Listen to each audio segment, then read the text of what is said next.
las personas, tanto los pacientes como sus familias?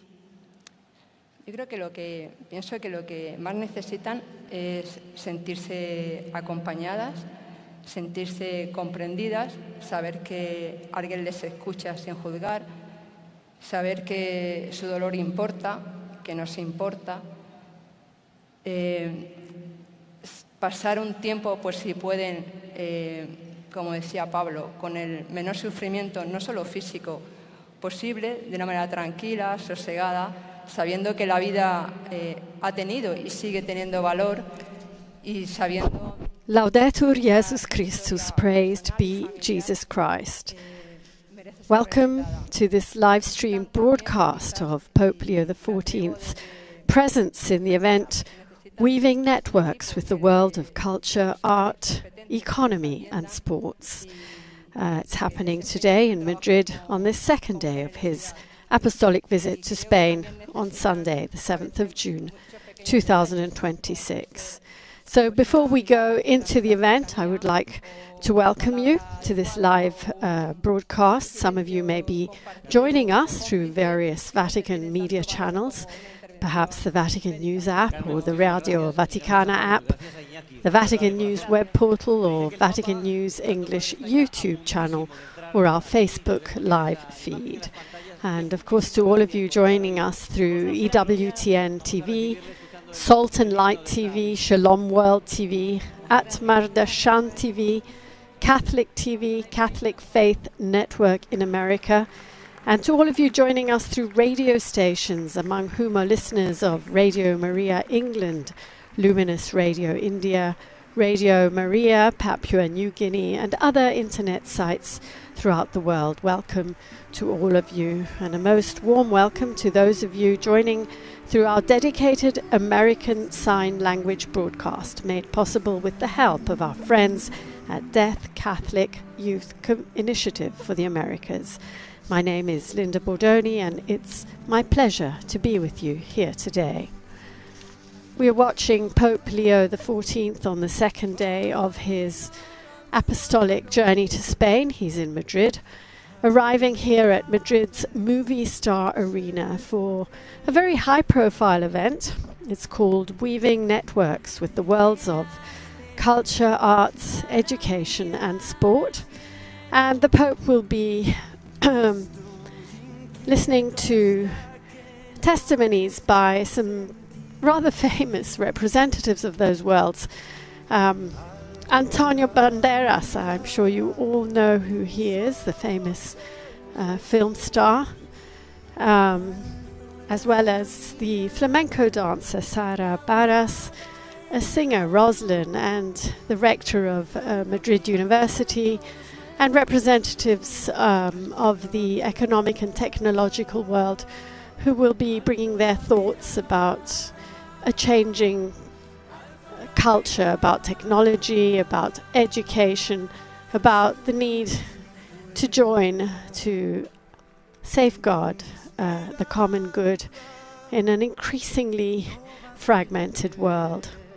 So as I was saying, Pope Leo XIV will be listening to Antonio Banderas, flamenco dancer Sara Barras, and other Spanish cultural figures at this Movie Star Arena in Madrid to discuss faith, education, business and culture. The event is hosted by two Spanish journalists, Carlos Franganillo and Lara Ciscar. And the meeting was organized to bring together ideas and the desire of those who represent the richness of civil society to engage in dialogue about faith in a modern, highly secularized era. As I was saying, Pope Leo XIV is in Madrid on the second day of his six-day apostolic journey to Spain, a journey that will take him subsequently to Barcelona and then to the Canary Islands in the Atlantic Ocean, where the highlight is expected to be his his meetings with migrants, as many African migrants crossing the dangerous Atlantic route on their way to a port of entry to Europe as they flee war, poverty, persecution. Many of them end up on the Canary Islands where they are registered and sheltered before perhaps being sent back or being accepted as asylum seekers. But we will see that further on in his journey. Right now, we're waiting for him to approach the stage. He's walking through the packed arena, greeting people on the way. This morning in Madrid, he celebrated Holy Mass in the presence of 1,200,000 faithful gathered in one of Madrid's central squares. On that occasion, the Pope encouraged Catholics and all men and women of goodwill to become protagonists of hope and to work together to transform society for the good of all.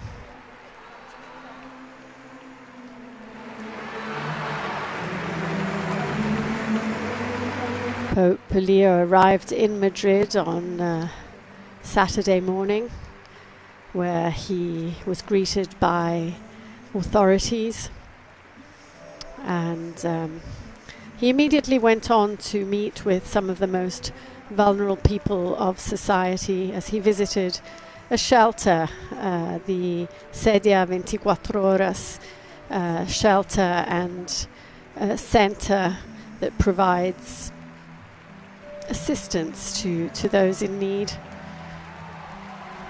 immediately calling for a culture of solidarity and against the globalization of indifference.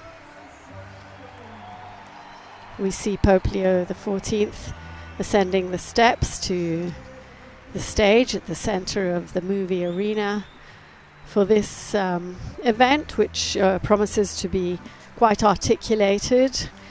The program foresees performances, music performances, perhaps a dance performance, and dialogue between the Holy Father and the protagonists of the worlds of culture, education, economy, and sports. As always, Pope Leo is accompanied by the Archbishop of Madrid, Cardinal José Cobo,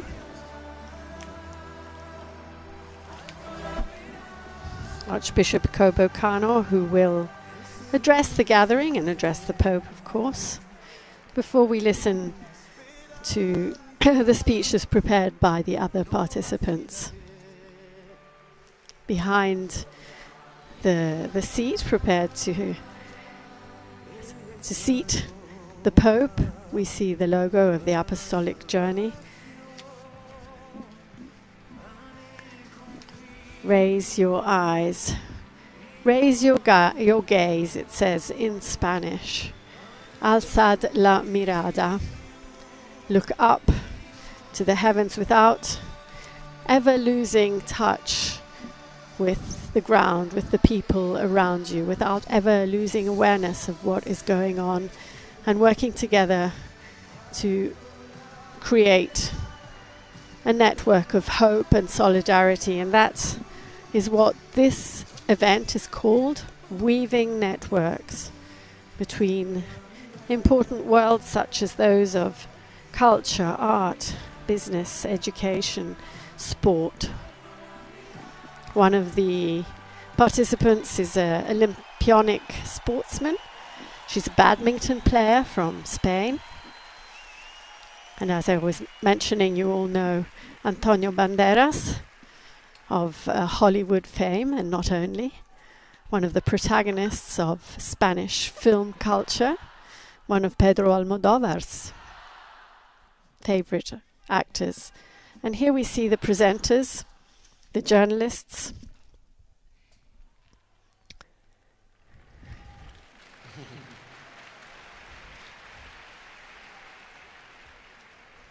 Carlos Franganillo and Lara Siscar.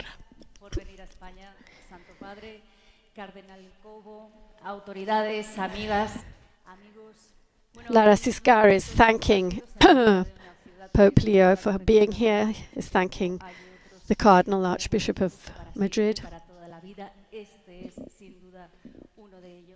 Madrid le recibe, Santo Padre, con gratitud, con alegría y con mucha ilusión, con esa ilusión que guarda. She's expressing her hope that he will enjoy the evening, as all those who are participating are doing so with gratitude for his presence, with joy, with energy.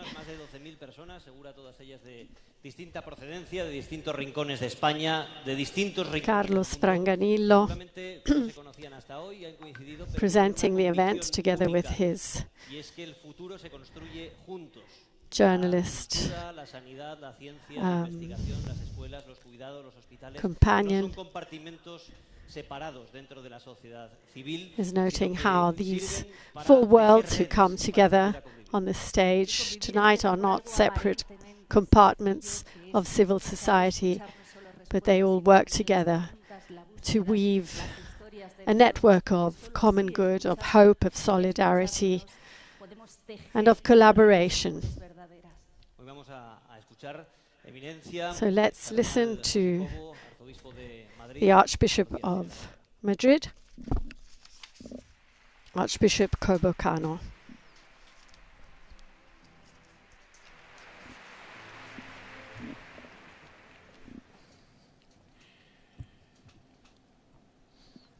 Querido Santo Padre, queridos hermanos en el episcopado. Dear Holy Father, dear brothers in the episcopate, distinguished authorities, friends from the worlds of culture, academia, business and society, dear people of Madrid. Like a great stained glass window, if we look only at each individual pane, we do not fully grasp the meaning of its colors or its beauty. But if we lift our gaze and see the whole, everything comes together and makes sense. Today we are like that immense stained glass window, illuminated by the light passing through it. Encouraged by your presence, your holiness, we lift our eyes beyond ourselves and seek to build a world that is better, more just, and more beautiful.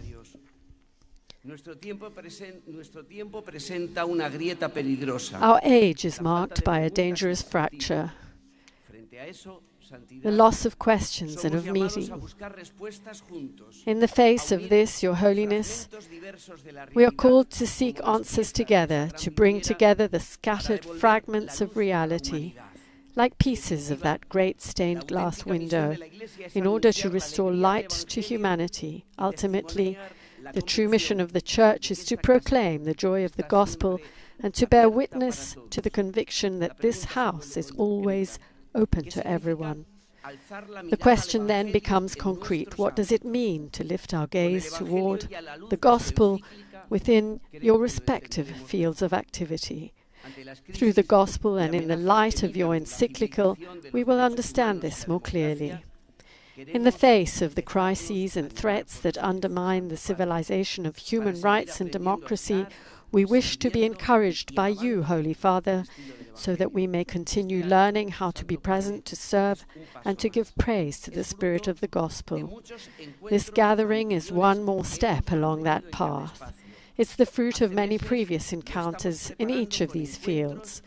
For months we've been preparing for it through meetings and dialogue across all sectors.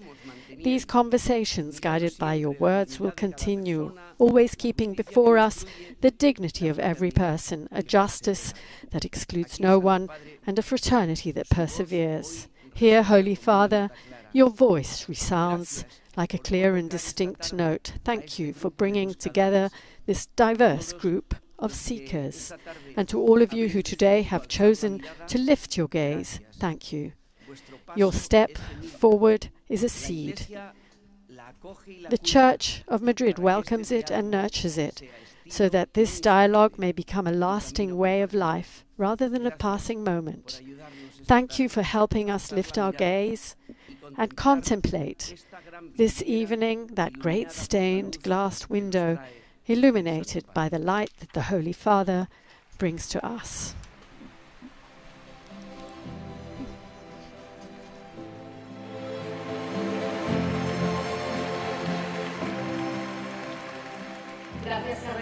Muchísimas gracias por esa imagen de una sociedad vista. For centuries, art has been one of the great meeting places between faith and society. Art has not only helped us to represent the world, it has also helped us to question it, to pause before the great realities that touch every human life: love, suffering, hope, and the meaning of who we are. And a few institutions have engaged in dialogue with art throughout history as profoundly as the Church. Con el sentido de lo que somos. Y pocas instituciones han dialogado tanto con el arte a lo largo de los siglos como la Iglesia. Si la persona que va a subir ahora aquí The person now joining us on stage knows well the power of stories and the value of shared emotion. Y el valor enorme que tienen las emociones compartidas. Es un actor, es director, es actor, director, producer, one of the most widely respected cultural voices in our country. Please welcome Antonio Banderas.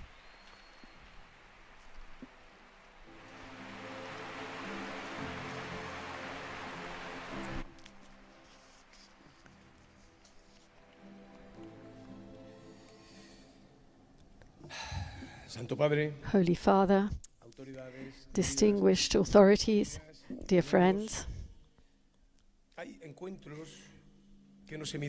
there are encounters whose significance is measured not only by the time they last, but by what they mean. Your presence in Madrid today, Holy Father, is not merely a visit. It's a gesture of listening, of closeness, of dialogue with civil society, for which we are undoubtedly grateful. At times, that dialogue is best strengthened through a common language. That language is art, and throughout history, it has often served precisely this purpose. The relationship between the Catholic Church and art has not merely been fruitful, it has been decisive.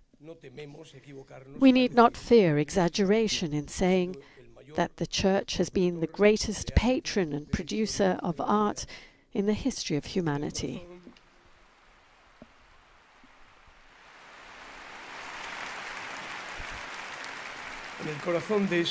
At the heart of this creative impulse stands the figure who transcends centuries, artistic styles and cultures, and who has undoubtedly been the most frequently represented figure in the history of art, Jesus Christ. The great protagonist of the drama of life. Across all the arts, Christ remains a constant presence, not as a repeated image, but as an icon of peace, love, and sacrifice, surrounded by an inexhaustible mystery. I could limit my remarks to listing the great artists whose work has magnified the message flowing from the words of Jesus. I could also confine myself to presenting facts and figures illustrating the long journey shared by the Church, artists, intellectuals and philosophers. But today, Holy Father, I feel a certain obligation to offer a brief personal reflection drawn from my own experience. To do so, I must return to the Holy Week celebrations of my beloved Malaga in the 1960s.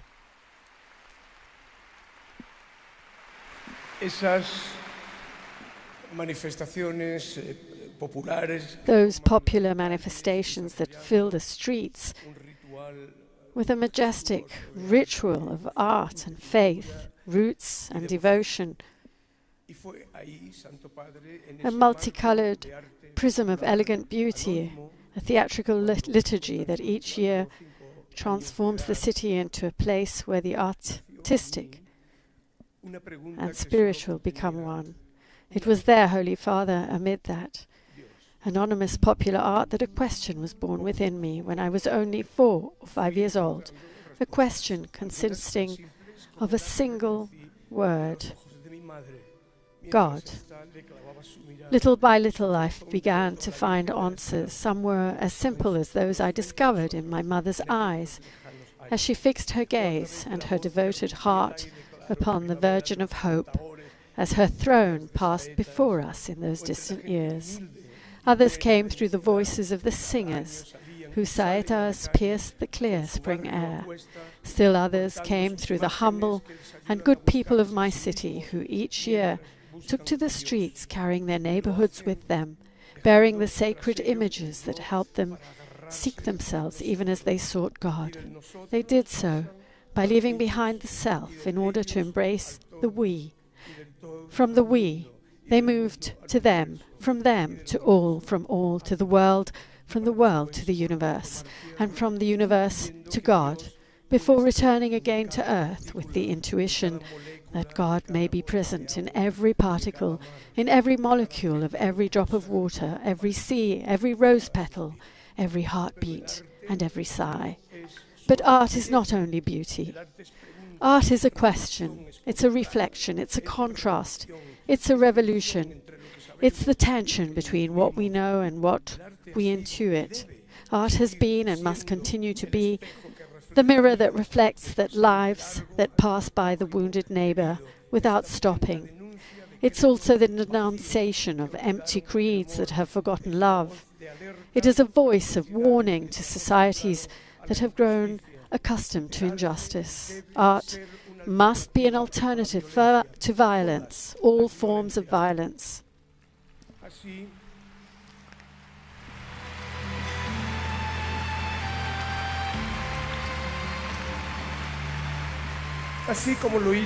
Just as Christ himself did, the artist must act courageously and must never abandon the role of being a critical voice towards society, toward art itself, and even toward religion itself. Holy Father, we share a common obligation. We are obliged to look, to see, and to seek to understand the complexities of the human soul. All human beings confront the great questions of our existence. Who are we? What meaning do life and suffering have? What does it truly mean to love our neighbor as ourselves? What lies beyond?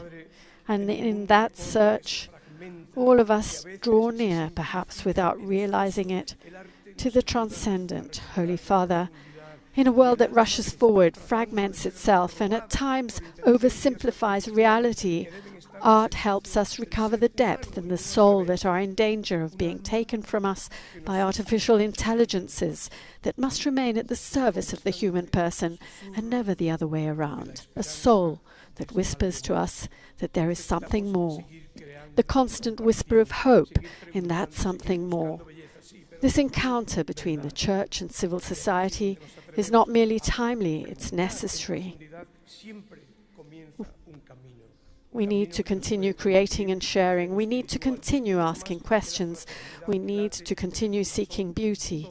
Yes, but also truth. For wherever we dare to ask profound questions, a path always begins, a path that can lead us towards the spiritual, which is nothing other than the fraternity that beats within the heart of every human being and within the mysterious heart of God.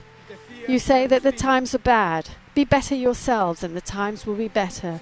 You are the times, so said Saint Augustine. Holy Father, I am here because of Godspell. Godspell is a musical theatre work created in your homeland. The Spanish translation of Godspell is El Hecico de Dios, the spell of God. I stand before you today confessing that I too have been captivated by the spell of God. Thank you very much.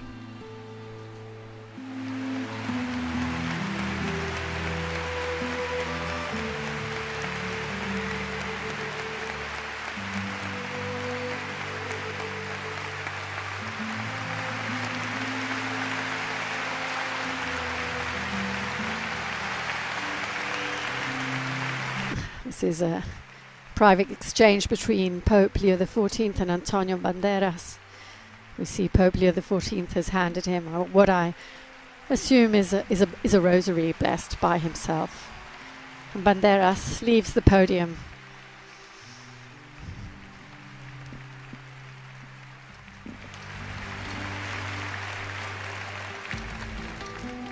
Muchas gracias, Antonio.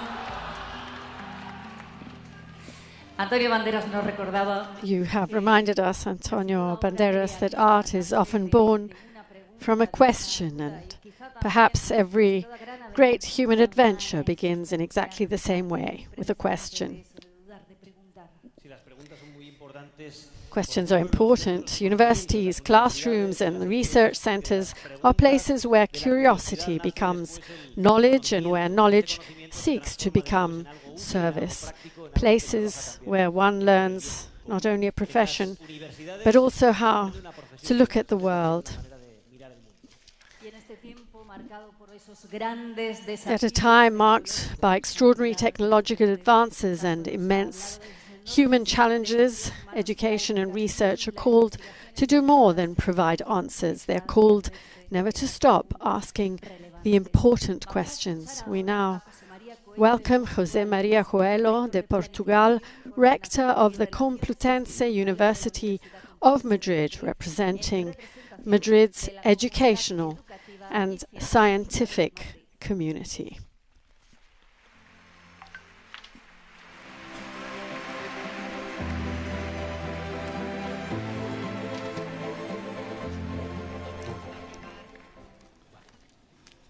Santidad. Holy Father, I have the honor of representing at this gathering the entire educational community of Madrid, encompassing all levels of education. First and foremost, we wish to thank you, Holy Father, for devoting part of your time during this visit to our country to the cause of education. Those of us who belong to this academic community, believers and non-believers alike, have together with the Archdiocese of Madrid engaged in a fruitful series of meetings on the social mission of academia as a sphere of society in which everyone should be able to recognize themselves and feel included.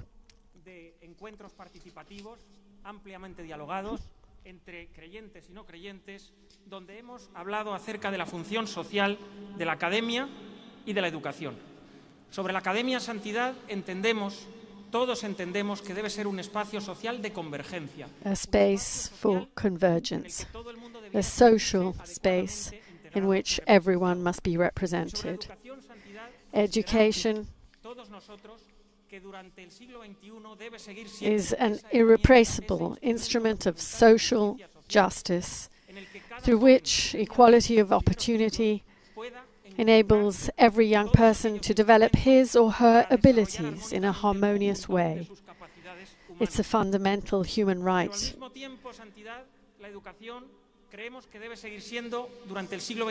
A right. It's a right that must also encompass adult education, which is becoming increasingly important if we are to avoid the emergency of generational divides in areas of growing relevance for social inclusion, such as digital literacy. It is citizens who sustain the academic community and at the same time who benefit from its fruits. For this reason, we need society's commitment to educational and research activities. Only in this way we can fulfill our mission and repay society's investment by forming free citizens, adequately prepared in every field of knowledge, bearers of ethical values, and inspired by a spirit of service to the community. Your Holiness, Madrid, Spain, and particularly the autonomous community of Madrid, is today one of Europe's greatest university centers.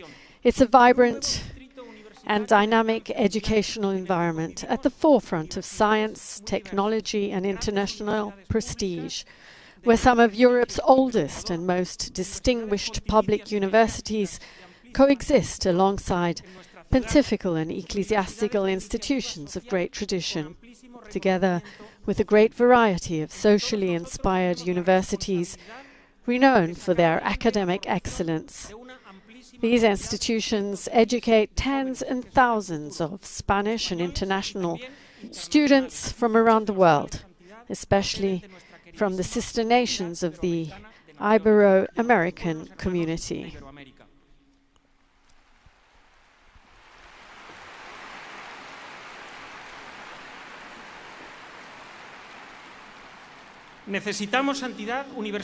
We are convinced that we need universities that respect diversity, but also truth. Institutions that stand at the forefront of knowledge while fully respecting the ethical principles of research. Centers that are academically excellent, yet socially inclusive. Environments in which a culture of effort and healthy competition is fostered, always underpinned by complete respect for the dignity of every human person.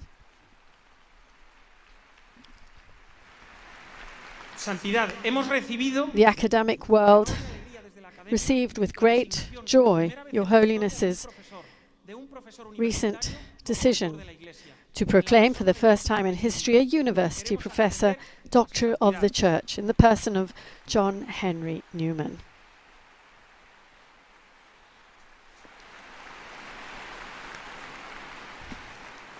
Today, the dialogue between faith and reason is as necessary as it was in Newman's time. As educators and researchers, we look to Your Holiness as one of the indisputable moral voices of our age, as a guardian of peace and truth, as a defender of the poor and forgotten of the world, and as the Vicar of Christ. In that spirit, we wish to present to Your Holiness several challenges that we face within academia.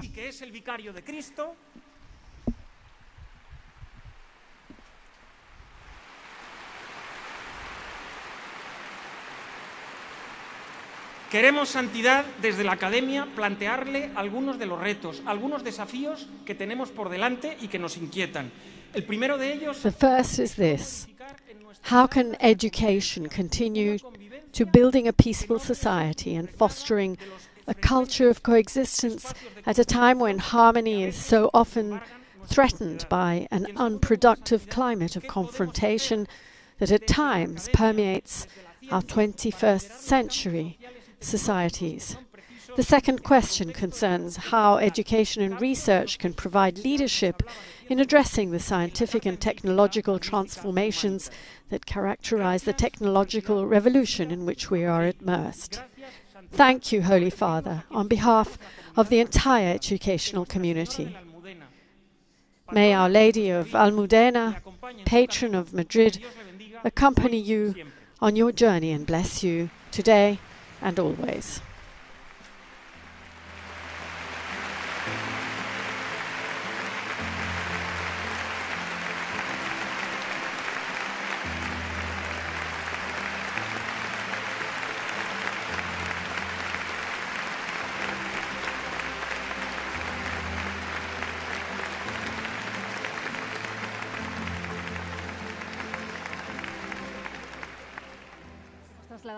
Aquí estamos en el centro de este Movistar Arena. Estamos en el We're centro back on the floor with Lara. Nos hemos reunido hoy aquí ante la profunda llamada del Papa a la sociedad civil. We are gathered here Acabamos de escuchar al representante del sector educativo, José María Cuello de in the prospects of the Pope and of representatives of so many sectors of civil society.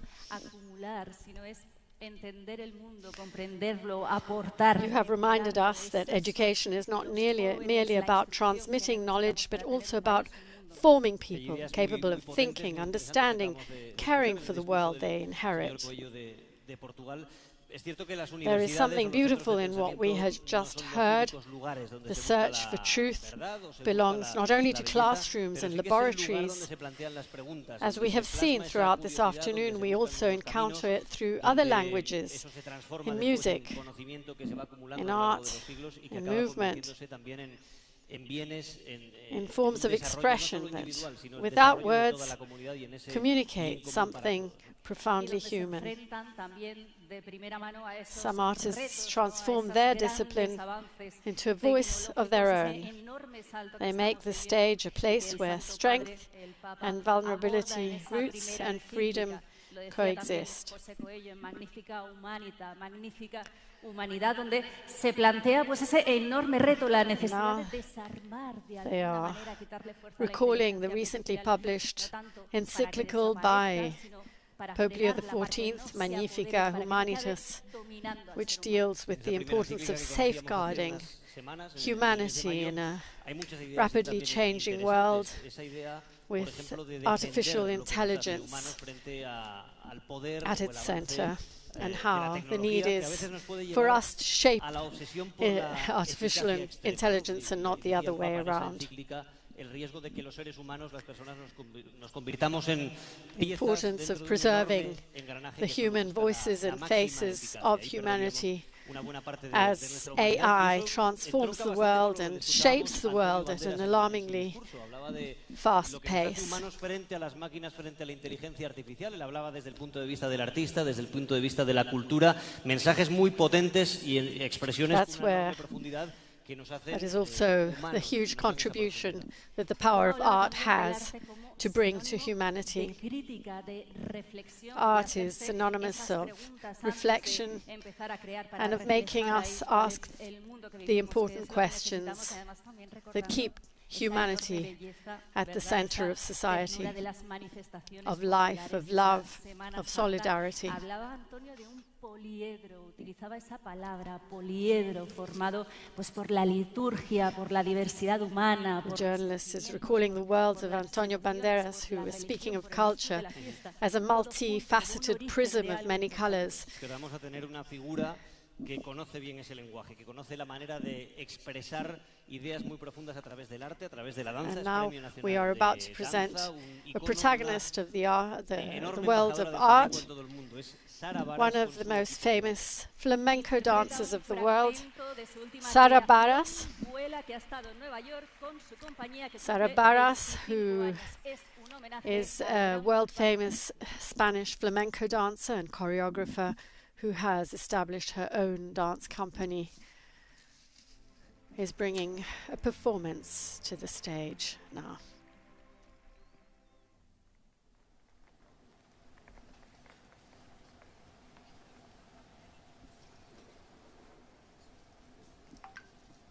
On stage with the flamenco group is the group of musicians, singers, musicians and dancers in what is about to become one of Spain's proudest heritages and traditions. Let's enjoy.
arriba.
mía.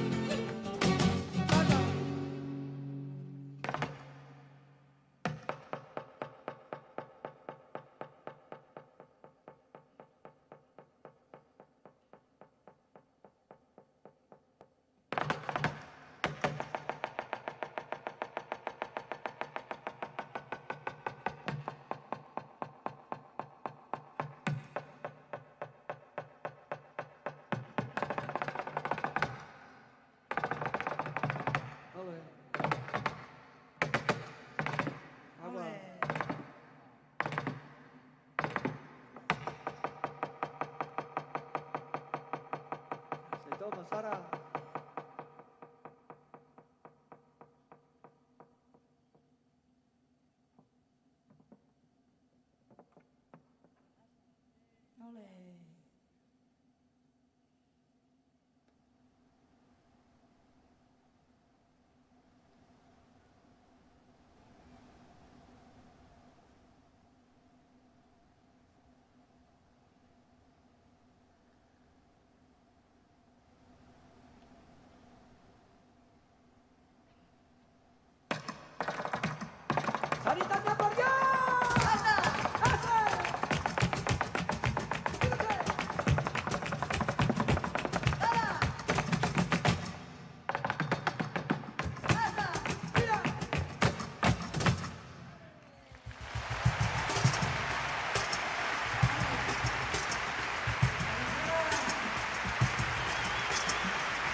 And we've been watching Sara Barras and her dance company, including her singers, her musicians, and the amazing power of dance, of the beauty of dance that brings together technical precision, discipline, movement, harmony, beauty, with no need for words.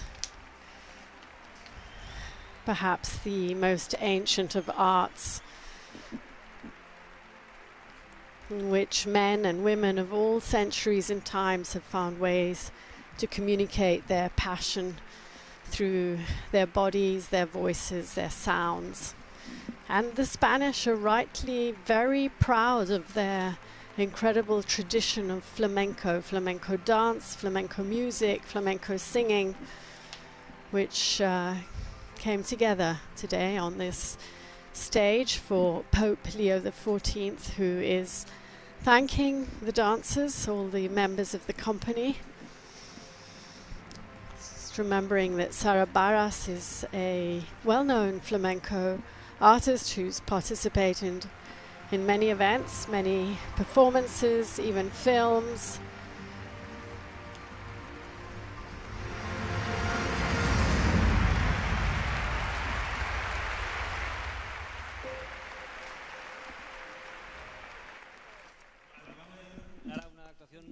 Fantástica de Sara Barras y de todo el equipo, expresando cosas con enorme potencia, con muchísima pasión, que a veces es difícil expresar. The expression of power and passion throughout. De la música, y lo han hecho en equipo también. Veíamos a ese numeroso equipo que rodea a Sara Barras, porque es difícil en la vida crear cosas grandes, cosas de envergadura por uno mismo o uno solo, ¿no?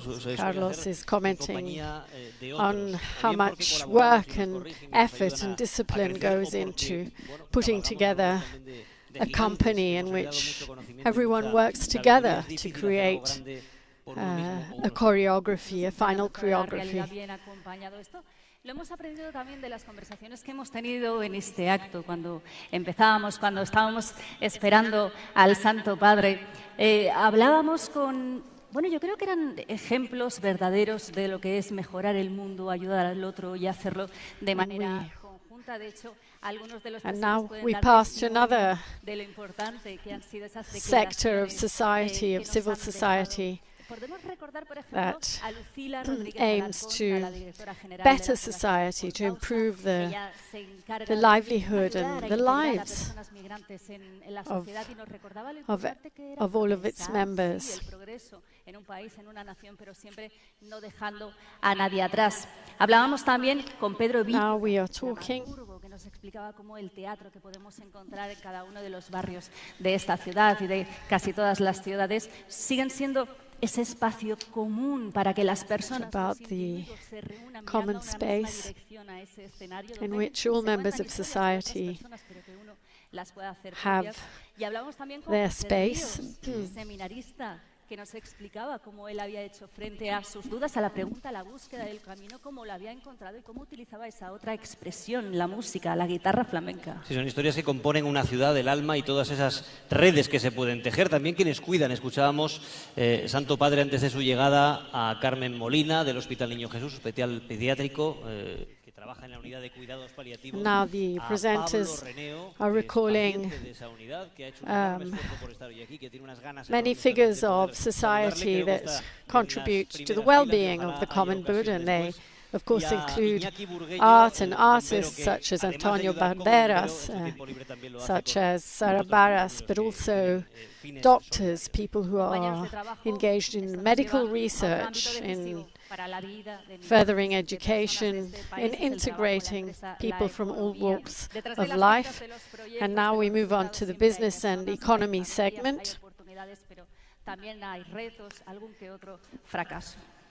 Sí, en una sociedad como la actual estamos enfrentados a enormes In a society like ours, which is marked by major technological and social transformations, the question is no longer simply how we grow, it's also for whom do we grow, how do we wish to do so, how do we place innovation at the service of human dignity. So we welcome representatives of business community in the person of Antonio Garamendi, President of CEOE, Unai Sordo, General Secretary of Comisiones Obreras, and Ángela López de Miguel, President of CEPYME. Key protagonists, all of them, in building a more just and more humane society. And now we are about to listen to the joint testimony of Antonio Garamendi, Unai Sordo, Pepe Alvarez, and Ángela López de Miguel.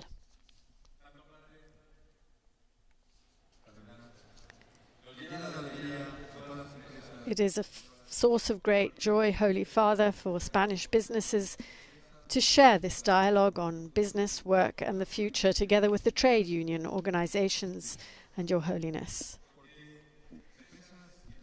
Businesses and workers cooperate every day. We do so by creating employment, generating opportunities, and building shared prosperity for millions of people. A company is far more than an economic structure. It's the place where entrepreneurship flourishes, investment is made, innovation is fostered, and the economy grows. Above all, companies are human. Communities in which people develop their talents and through their efforts build their life projects. Those same people are the driving force behind our country's competitiveness. Competitiveness is not built solely through technology, investment, or strategy. It's consolidated through trust, commitment, and the capacity to work together towards shared goals for the benefit of all.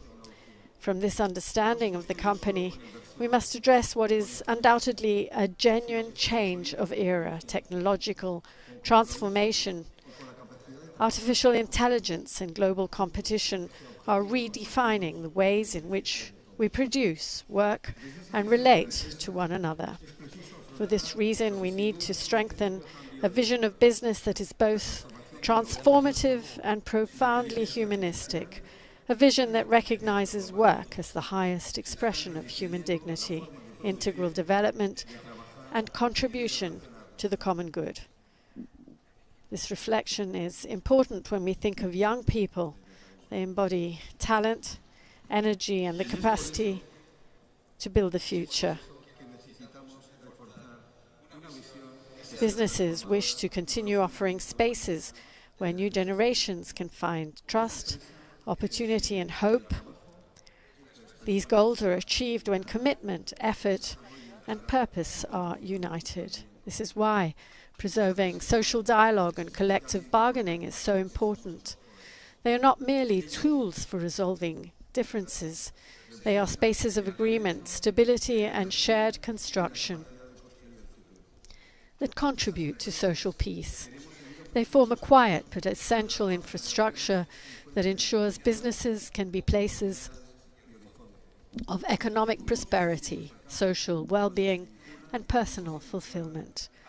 I'm convinced that the strongest societies are those capable of building lasting agreements and advancing together in the face of great challenges. Holy Father, this is why we are here today. Because we share a common conviction that the future can only be built by combining our abilities, sharing our goals, and always placing the human person at the center of progress. This is the new social contract. This is the commitment of Spanish businesses.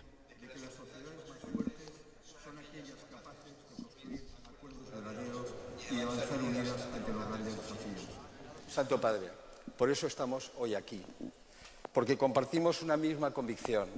The future can only be built by combining our abilities, sharing our goals, placing the human person at the center of progress. This is the new social contract. This is the commitment of Spanish businesses. Been listening there to Antonio Garamendi.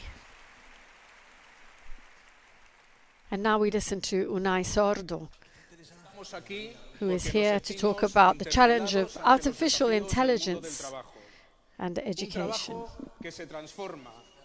We are here because we feel challenged by the transformations of a labour market that is changing, uncertain and difficult to define.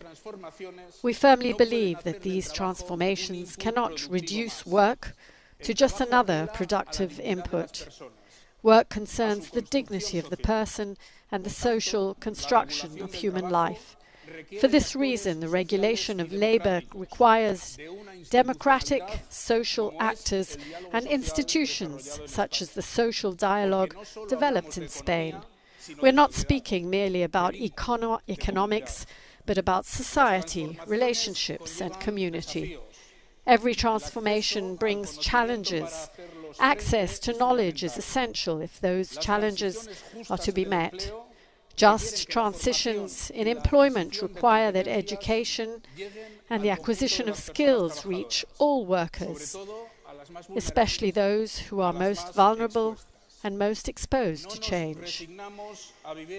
We refuse to resign ourselves to a world defined by the struggle of the last against the second to last, by the Cain-like metaphor of the lifeboat, by the moral nihilism of the isolated individual concerned only with the here and now. Nor do we wish to retreat into ivory towers among those who are identical to ourselves, detached from a world perceived as foreign and populated by strangers. Indeed, we aspire to renew the social contract for the 21st century, reviving the noblest dimension of the social state, solidarity among people who may never know one another personally, while expanding the space of human affection and social bonds. Trascendencia sobre el por qué estamos aquí, por quienes nos precedieron y quienes quedarán en un planeta que tiene que ser Trade unionism, grounded in the daily experience of the world of work, seeks to promote universal principles, a sense of transcendence regarding why we are here, those who came before us and those who will come after us, on a planet that must remain habitable and shared social purposes capable of creating societies that are more just, more dignified, and in the truest sense of the word, better. Now we listen to Pepe Alvarez. Social dialogue is an essential democratic instrument for constructing a framework that goes beyond the mere technical regulation of artificial intelligence and lays the foundations for a new social contract centered on human dignity, social justice, and decent work. Through social dialogue, artificial intelligence ceases to be a tool for replacing workers and becomes a collective project founded on shared values, transparency and algorithm, a commitment to just transition and respect for the dignity of working people. Artificial intelligence can be a powerful instrument for increasing productivity, reducing working time and improving the quality of life of workers. Yet these benefits are not automatic. They depend on how technology is designed, regulated, and how its impact is distributed. A just transition to digitalization, negotiated with the social partners, enables workers to focus on higher value tasks that are more creative and innovative, while fostering more inclusive economies and happier societies.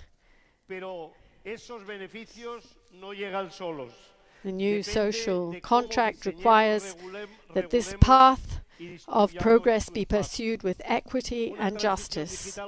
helping to combat inequality and generate greater well-being and social cohesion. La creatividad, la innovación, el cuidado de los demás. Por eso queremos hablar de un nuevo contrato social. We are asking for a new social contract. El progreso tecnológico se construye desde la equidad y la justicia, que genere bienestar y cohesión, no fragmentación y miedo. El futuro no está escrito. The future is not yet Y written. esa negociación empieza aquí y ahora. Gracias, Santo Padre, Thank you, Holy Father, por su valentía, por dar voz a los que no tienen voz, por esa visión humana que tiene del planeta. for keeping humans at the center of life on this planet.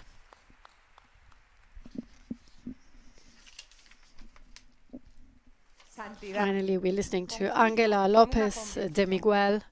Holy Father, I conclude with a firm conviction: the more technology we possess, the more humanity we will need.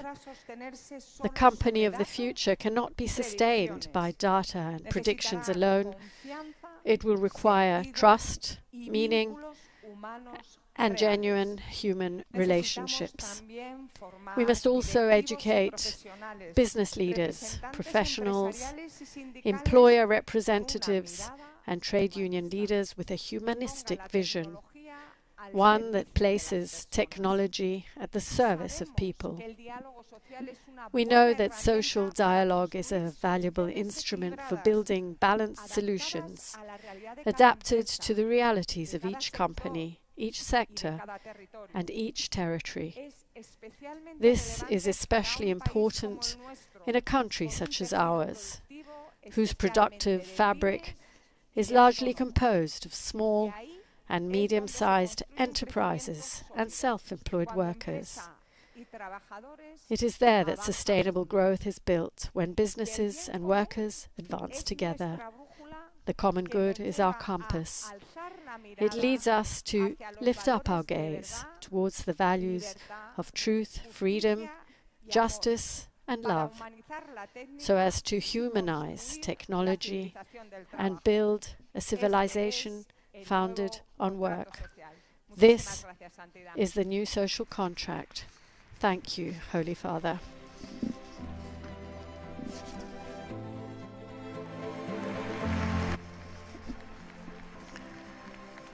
And Pope Leo takes time to greet each of the representatives, in this case, of the world of business and economy, with much of their concern focused on the emergence of artificial intelligence, a theme close to Pope Leo's heart, as demonstrated by his recently released encyclical Magnificat Humanitas.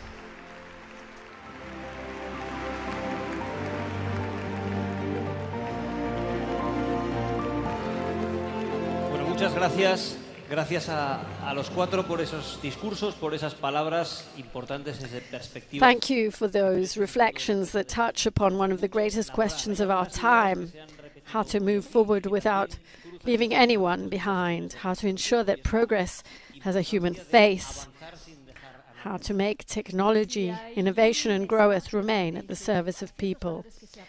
This requires trust, shared effort, and the ability to walk together. There is one place where these values are learned very early in life, and we are speaking of sport.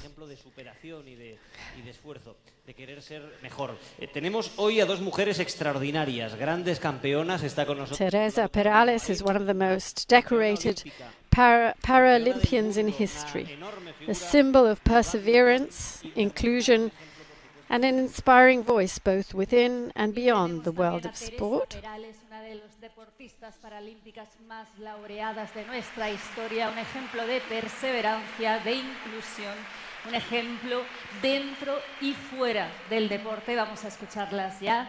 Carolina, Teresa. Bienvenidas. Bienvenidas. Carolina, Marin, Olympic badminton player, and Teresa Perales, a Paralympian champion. Holy Father, it's a great honor for Carolina and for me, representing so many athletes, to be with you today in this setting where culture, art, business and sport come together. In your recent letter, Life in Abundance, you remind us that the practice of sport is not merely a mass spectacle, but a common activity that is beneficial for both body and spirit, and an expression of what unites us as human beings. Indeed, Your Holiness, says Carolina Marin,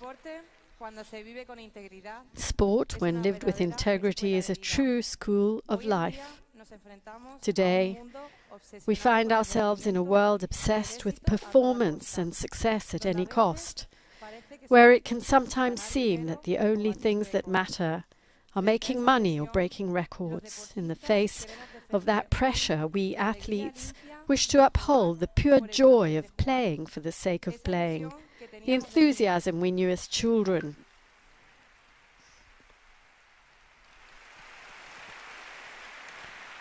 Which reminds us that the most important thing on any field, court or track, must also always be the human person. To keep that spirit alive, the first pillar is resilience in the face of adversity.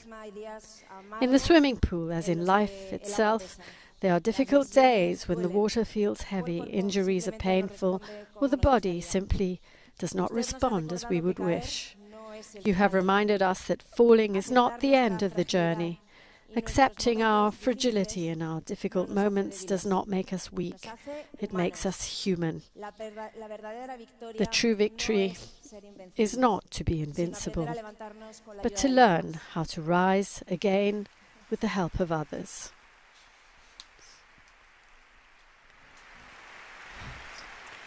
That resilience is complemented by self-discipline, that quiet effort of training every day when no one is watching. But discipline also requires respect. The rules of the game are not limitations, they are the lines that make it possible for us to meet one another fairly in competition. Within those rules, competing does not mean destroying one's opponent. An opponent is not an enemy. He or she is an indispensable companion on the journey who, by giving their very best, challenges us to give our very best as well. Competition means growing with the other, never against the other. For that reason, sport also demands humility and success. When one reaches the highest step of the podium, it's very easy to fall into self-centeredness and forget that no one arrives there alone. Humility teaches us to look our opponents in the eye with gratitude, recognizing that their effort also gives value to our own victories. Holy Father, thank you for reminding us, through your example, that sport is a bridge of solidarity, inclusion and peace. Today, we commit ourselves to continuing to play the game of life with loyalty and integrity, and to carrying these values beyond the playing field. Thank you, Your Holiness. May you continue to play the game of life well.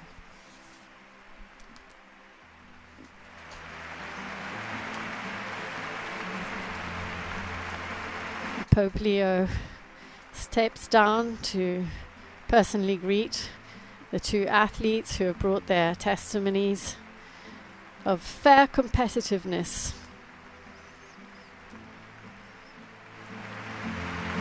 and their gratitude to Pope Leo for having so often upheld sports as an arena in which teamwork, companionship, respect can make the difference and do make the difference. And here we see Carolina giving the Pope her badminton racket. She was an Olympian badminton player.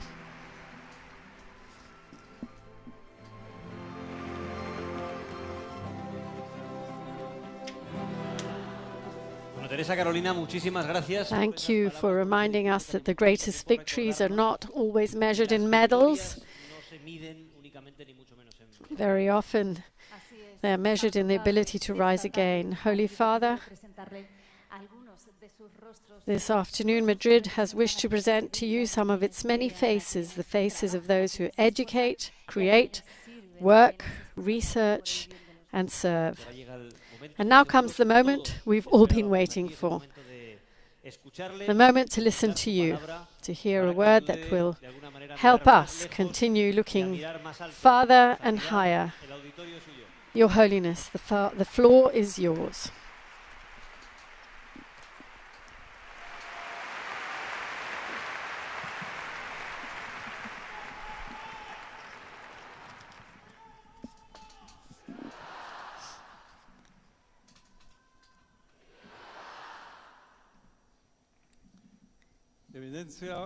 Your Eminence, dear friends, it's a pleasure to be with you in this place that not only welcomes sporting, artistic and cultural events, but also the deepest emotions of human beings, joy and admiration, enthusiasm and hope, as well as sadness and frustration. In this beautiful country, it is impossible not to admire the creative spirit that runs through its history and shapes its identity. A beauty that is evident in its cities, in its streets and monuments, in its squares and gardens, in its universities and churches, in its music, painting and dance, and in its cuisine. Here too,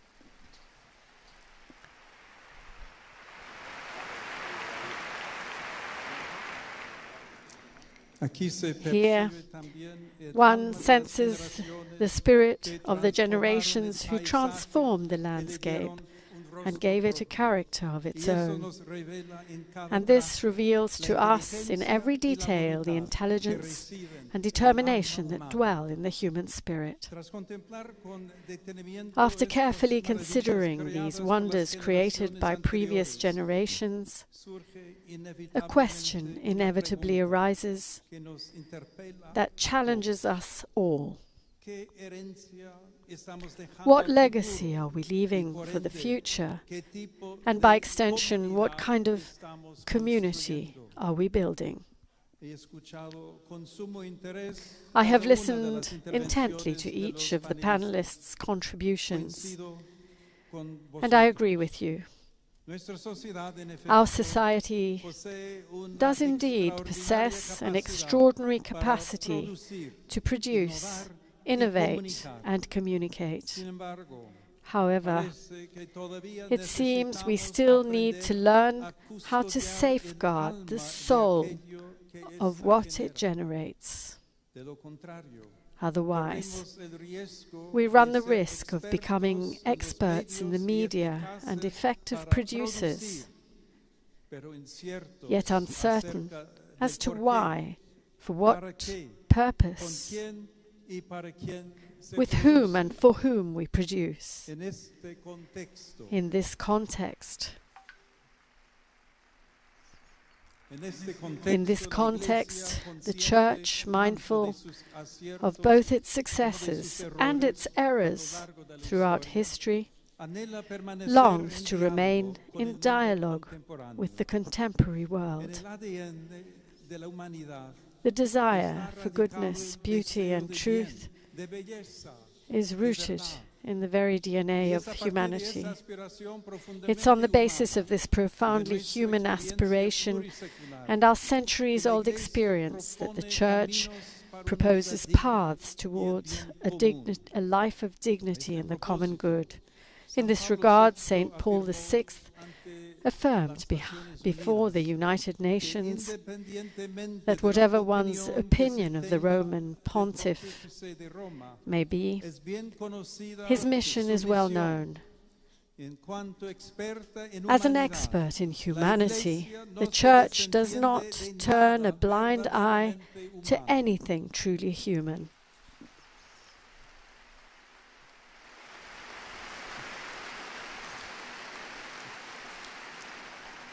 For this reason, openness to dialogue is an integral part of the Church's vocation. Today we confirm that the decisive question remains the same. What does it mean to be truly human? With humility and conviction, the Church shares what she has discovered through the experience of faith. That Jesus Christ provides the answer to the great questions concerning human life and its fulfillment, both in this world and ultimately in eternity.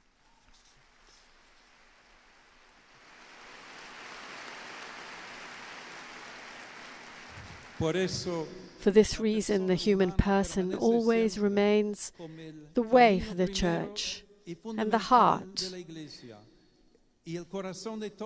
of every authentic path of integral human development. Therefore, the Church cannot turn a blind eye to culture, because through it, man is more fully human. Precisely since culture calls to mind cultivate, just as the etymological roots that both words share suggest, we are rightly called to ask ourselves what it is that we are sowing today, what exactly is flourishing, and what is silently withering in our society. What values are we preserving, and which are we allowing to die? These are profound and necessary questions that cannot be ignored. In order to address these questions, it is necessary to have a social dialogue that can be likened to the art of building networks, which involves coming together, listening, dialogue, respect. In the various spheres of human activity, we must be mindful of the language we use, whether written, spoken, or imagery in the digital realm, because communication is never neutral.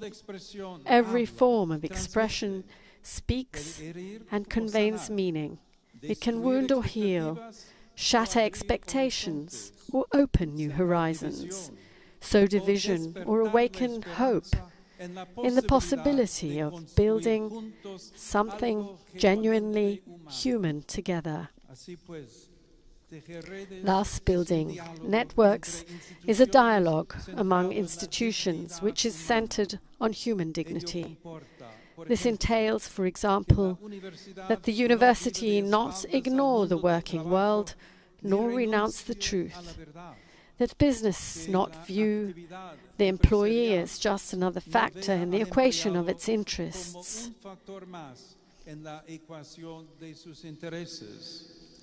that art not be intended solely for the elite, that sports not be reduced to a spectacle or turned into mere business, and that technological progress take into account the elderly, the poor, and those without a voice.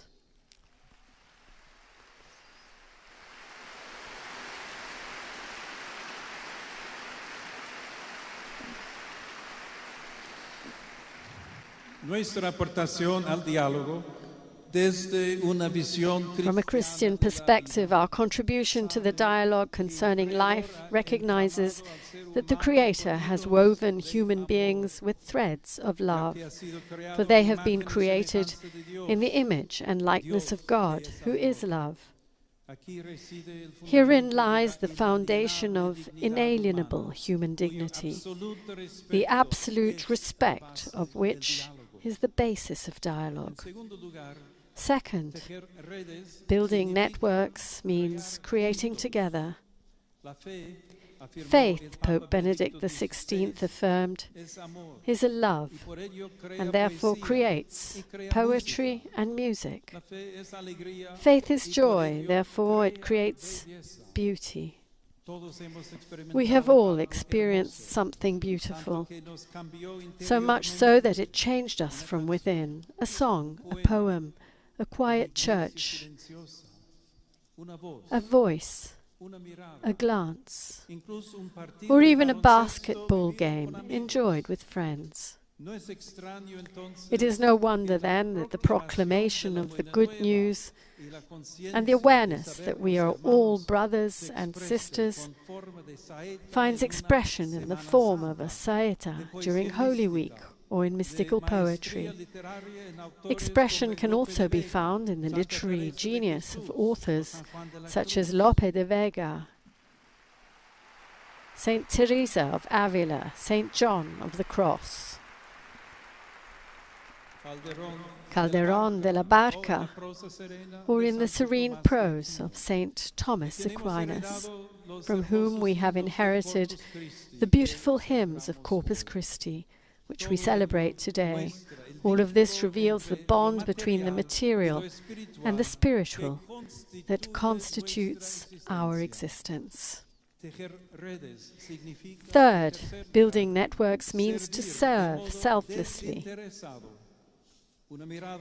An objective view reveals that men and women moved by faith have built hospitals and schools, begun initiatives of solidarity, and spoken with a language that adorns people with dignity. For this reason, we would do well to ask ourselves honestly if the world, and Europe in particular, would have forged its identity without that spiritual influence that has permeated its history. This is not meant to be provocative, but rather an invitation to consider whether eternity, which burst into time and space through the incarnation of Jesus Christ, can still be reconciled with everyday life.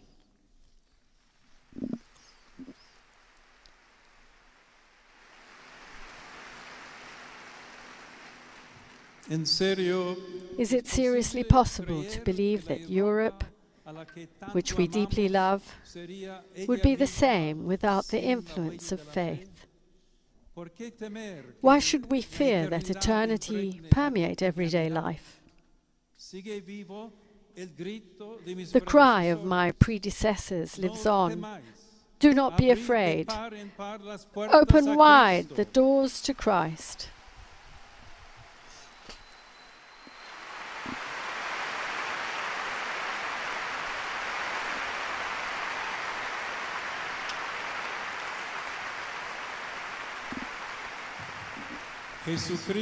Jesus Christ takes nothing from us and gives us everything.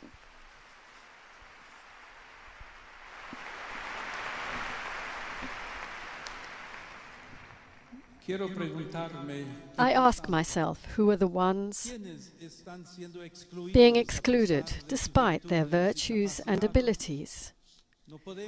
We cannot ignore the fact that the condition of the poor is a cry that in the history of humanity constantly challenges our lives, our societies, our political and economic systems, and the Church. Indeed, Christ restores the common good to its rightful place as a wise arbiter who tempers the greed of some and nourishes the hope of others, while longing to save them all. This church, an expert in humanity, although at times going against the tide, insists that the economic and institutional structures are just only to the extent that they serve the integral development of the person and promote the responsible participation of all.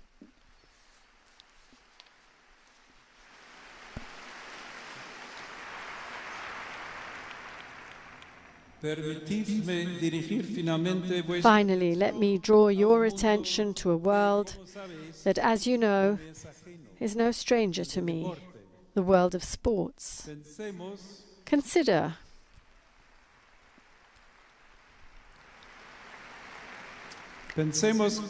how many of us learnt to respect our opponents on the field rather than by listening to a lecture. How many athletes teach us to lose without hatred, to win without humiliating others, or to get back up after falling.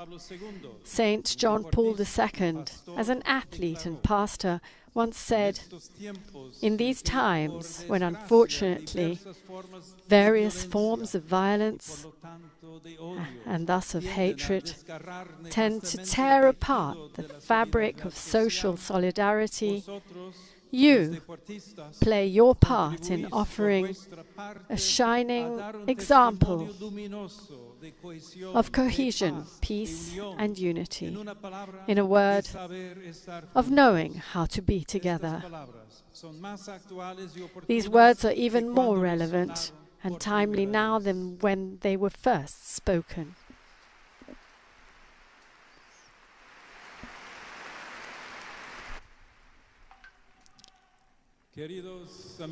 Dear friends, I invite you then to be new protagonists for weaving new networks that harmonize all areas of life, to weave a renewed society where time is imbued with eternity, culture safeguards memory and fosters dialogue.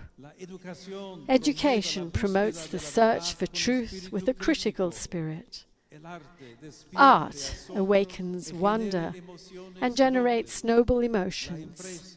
Business recognizes the dignity of the person, and work remains a source of hope. Let us be new protagonists by heeding St. Paul's counsel. Rejoice with those who rejoice. Weep with those who weep. Live in harmony with one another. Do not be haughty, but associate with the lowly. Do not claim to be wiser than you are. Do not repay anyone evil for evil, but take thought for what is noble in the sight of all. If it is possible, so far as it depends on you, live peaceably with all. For all this determines whether in the future of our humanity in all its grandeur will continue to shine forth. Thank you very much.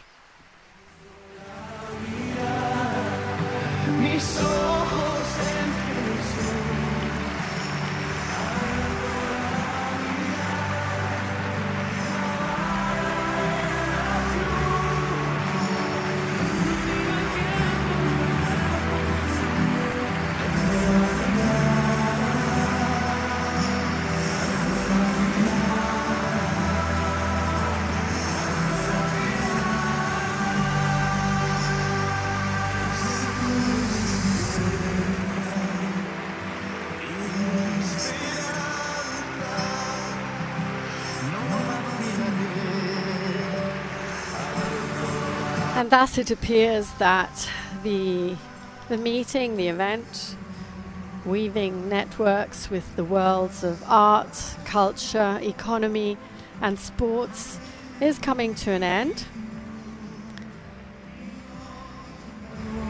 Pope Leo XIV has had a full day in Madrid today, his second day in Spain for his apostolic journey.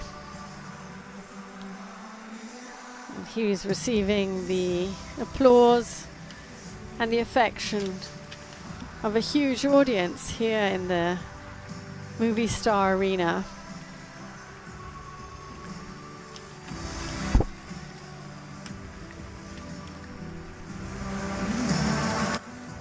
Tomorrow, Monday the 8th, marks Pope Leo's last day in Madrid. And for the first time ever, a Pope will address Spain's Congress and Senate. Before meeting, he will also meet with the bishops and with the diocesan community. Back to the Movie Star Arena. Thank you, Holy Father, for your presence. Thank you for this encounter and for helping us remember that a society truly grows only when no one is left behind. Esperanzadoras a esa pregunta que usted nos lanza y que nosotros recogemos. ¿Qué herencia dejamos al futuro? Sí, también con ese reto que mencionaba, de tejer redes entre diferentes ámbitos de la sociedad precisamente para que... Thank you for reminding us that all the different sectors of society, those who educate, research, create, work, care for others and build community every day are equally part of society, and if they can come together to weave collaboration, they can build community every day.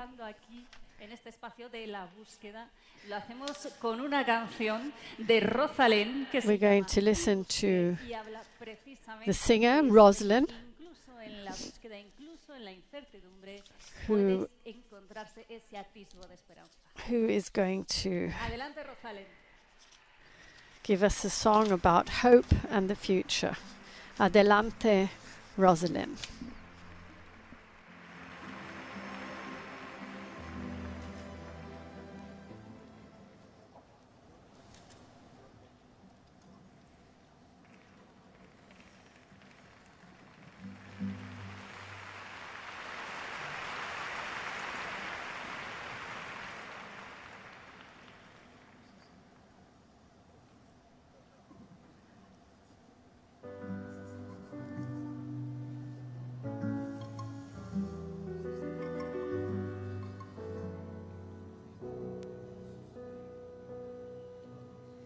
Un árbol viejo partido en dos, las puertas de este viaje interior, los senderos tienen forma de serpiente. The song is entitled "And I Searched."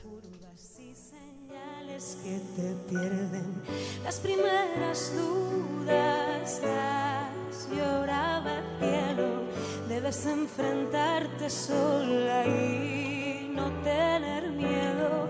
Descargué el exceso de peso, me quedé con el alma en los huesos, llené de aire el cuerpo y busqué y busqué y busqué hasta la cima y no hallé y no hallé y no hallé el sentido a mis días y busqué y busqué y busqué hasta el fin. La respuesta estaba dentro de mí.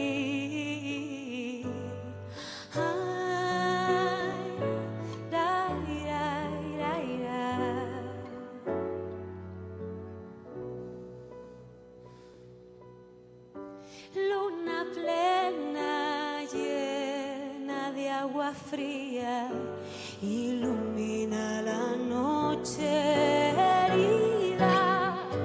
Como el pájaro muestro atenta mis alas. Miro desde arriba, la que arriesga es la que gana. Siempre busco busco fuera lo que nace dentro, que mis días felices no dependan del deseo ajeno. Aprender a escuchar en silencio, regalar movimientos al viento.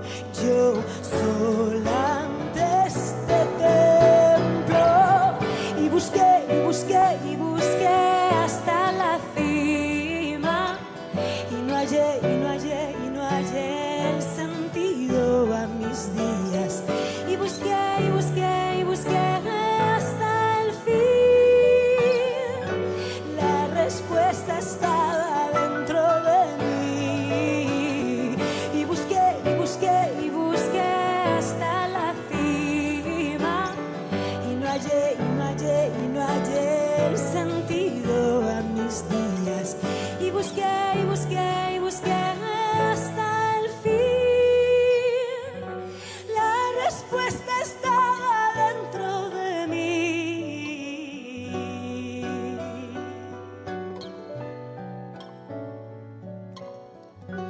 La respuesta estaba dentro de mí.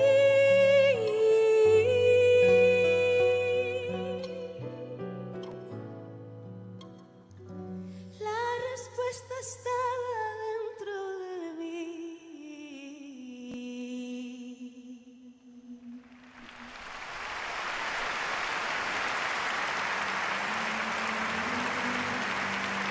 Gracias.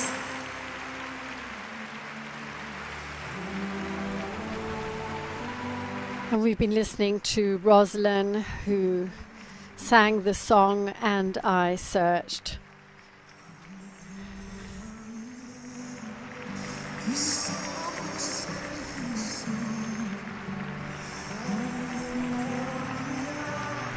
She greets Pope Leo, she greets the Archbishop of Madrid, as does her musician, her guitarist, and the person who did the sign language for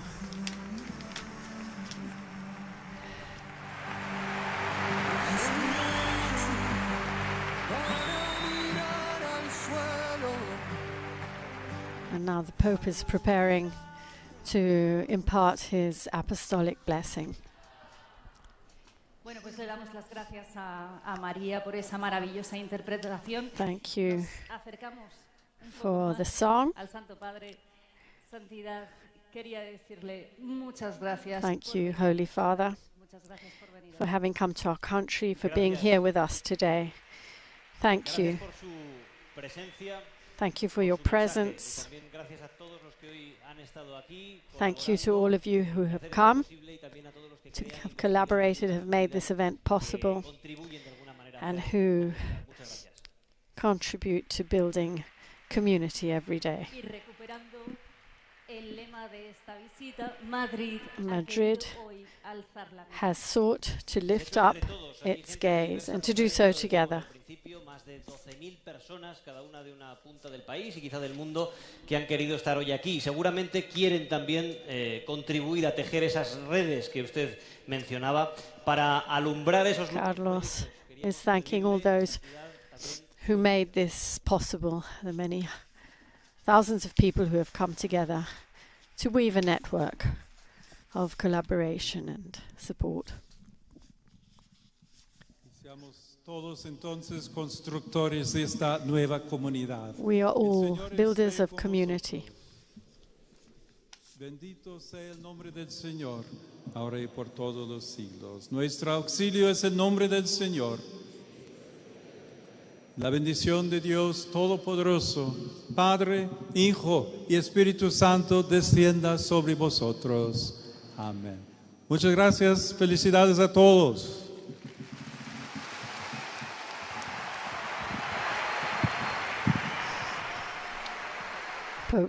Pope Leo prepares to exit the movie star arena in Madrid, where he has been meeting with representatives of the worlds of the arts, of culture, of the economy and of sports, inviting all these crucial sectors of civil society to continue to work together in the pursuit of the common good and in the building of a peaceful, inclusive society that does not look away from those who are poor, from those who are suffering.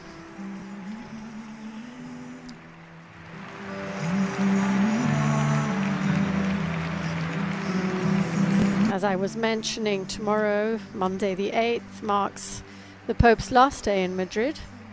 An important day as, for the first time ever, the Pope will address Spain's Congress and Senate.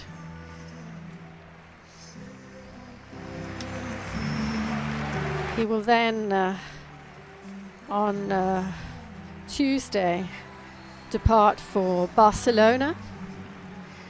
And then the final leg of his journey will take him to the Canary Islands, where migration is expected to be the defining theme of the visit.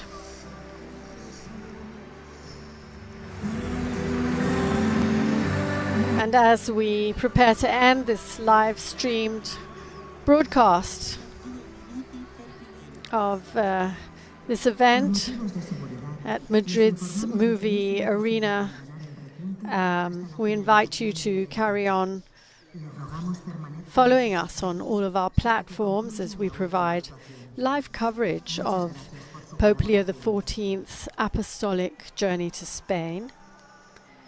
And so please visit the Vatican News web portal, Facebook, Instagram, X and YouTube accounts for coverage of all the events during this intense 6-week apostolic journey. 6-day, apostolic journey. So on behalf of Vatican Media, I would like to thank our sound engineer, Bruno Orti, our audio coordinator, Father PAPAL, and of course our media partners, EWTN TV, Salt and Light TV, Shalom World TV, Atmardashan TV, Catholic TV, Catholic Faith Network in America, Radio Maria England, Luminous Radio India, Radio Maria Papua New Guinea, all of whom made this broadcast possible. And thank you to all of you for joining us, and a super huge thank you to all of you joining through our dedicated American Sign Language broadcast, made possible with the help of our friends at Deaf Catholic Youth Initiative for the Americas. I am Linda Bordoni, and it has been a pleasure to provide the English commentary of this event for you. So until next time, Laudetur Jesus Christus, praised be Jesus Christ.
Bueno, ahí Les pedíamos ya al Santo Padre, les pedimos por favor que permanezcan todavía aquí para organizar la salida, y todavía quedan algunas actuaciones que escuchar. El Conservatorio Profesional de Música Arturo Soria, que vamos a escuchar a continuación, es un centro público de la Comunidad de Madrid que arrancó en el año 93-94, que cuenta con cerca de 900 alumnos y un claustro de aproximadamente 100 profesores.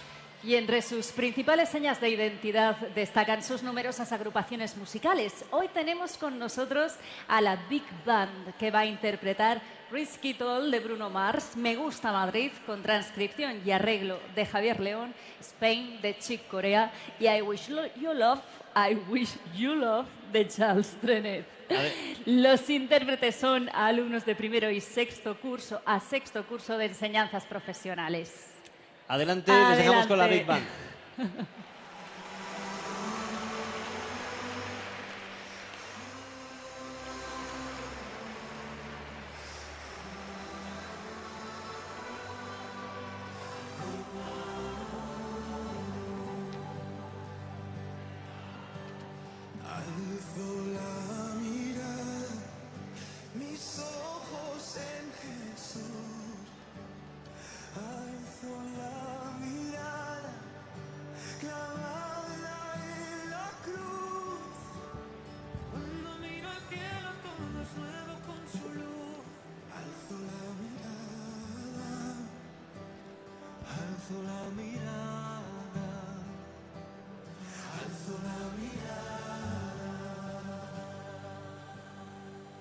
Estoy hecho para mirar al suelo.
When you're high, you can set the bar behind the stars. I do anything.